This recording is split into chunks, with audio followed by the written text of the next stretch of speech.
Hey everyone, welcome back to another episode of Cooking with Louise. I'm Louise, your independent pampered chef consultant.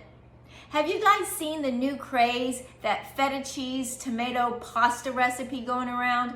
It's all over the internet, all over TikTok. Well, I'm jumping on that bandwagon because that recipe is so quick and easy, but I'm changing it up just a little bit.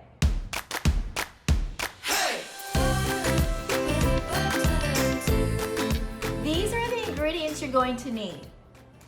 Some cherry tomatoes, either a block or crumbled feta cheese. I'm choosing to put in a clove of garlic.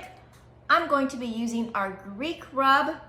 We need olive oil, and I'm going to be adding some sliced black olives, and I'm choosing to use a crinkly, twirly pasta. That's it. Those are all the ingredients. Couldn't be an easier recipe.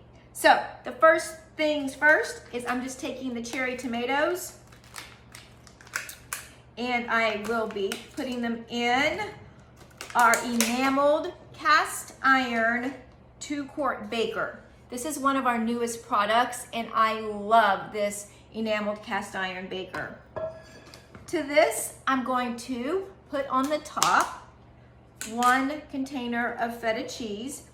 The lady at the grocery store told me because of this challenge, they cannot keep the block of feta cheese in stock. Is that not the craziest thing? So I had to buy the crumbled, but it's the same thing.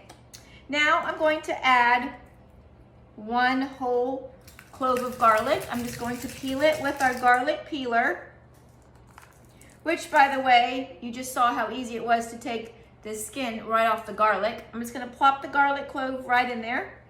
The original recipe called for 1/2 cup of olive oil. I'm just going to use 1/3 of a cup of olive oil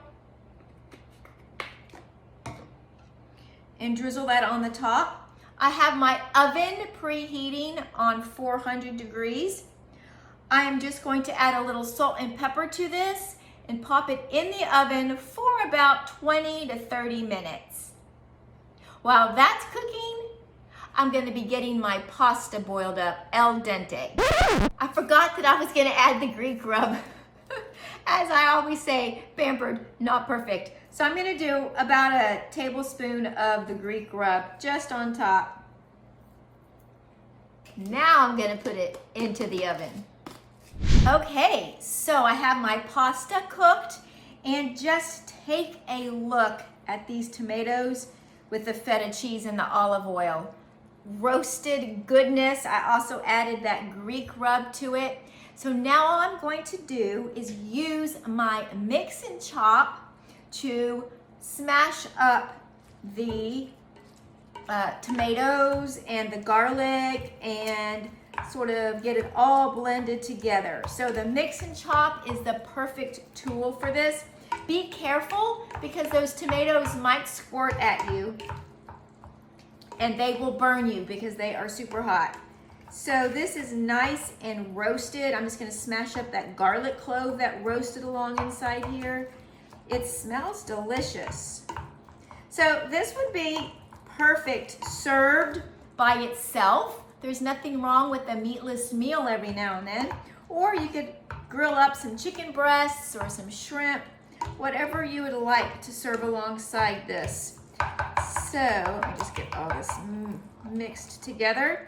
Now I did reserve some of my cooking water from my pasta just in case I needed it. So I have that on standby, and of course I drained my pasta. All right. So now all I'm going to do is add the pasta. There we go. I'm going to add a little bit at a time, stir it around. There we go. This is such an easy weeknight meal, you guys. I hope you'll give it a try. When I saw it on Facebook, I was like, I've got to make that.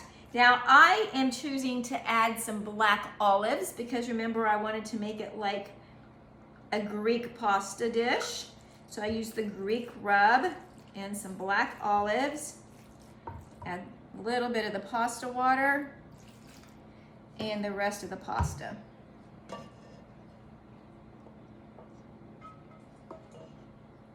There we go. And let me stir it around a little bit more, and then I'll show you the finished product. But oh my goodness, you guys, it smells so good. So I did land up cooking the tomatoes and the feta cheese for about 20-25 minutes because you want those tomatoes to get nice and roasted. For a finishing touch, I'm just going to sprinkle on a little more of the Greek rub. And that is dinner done.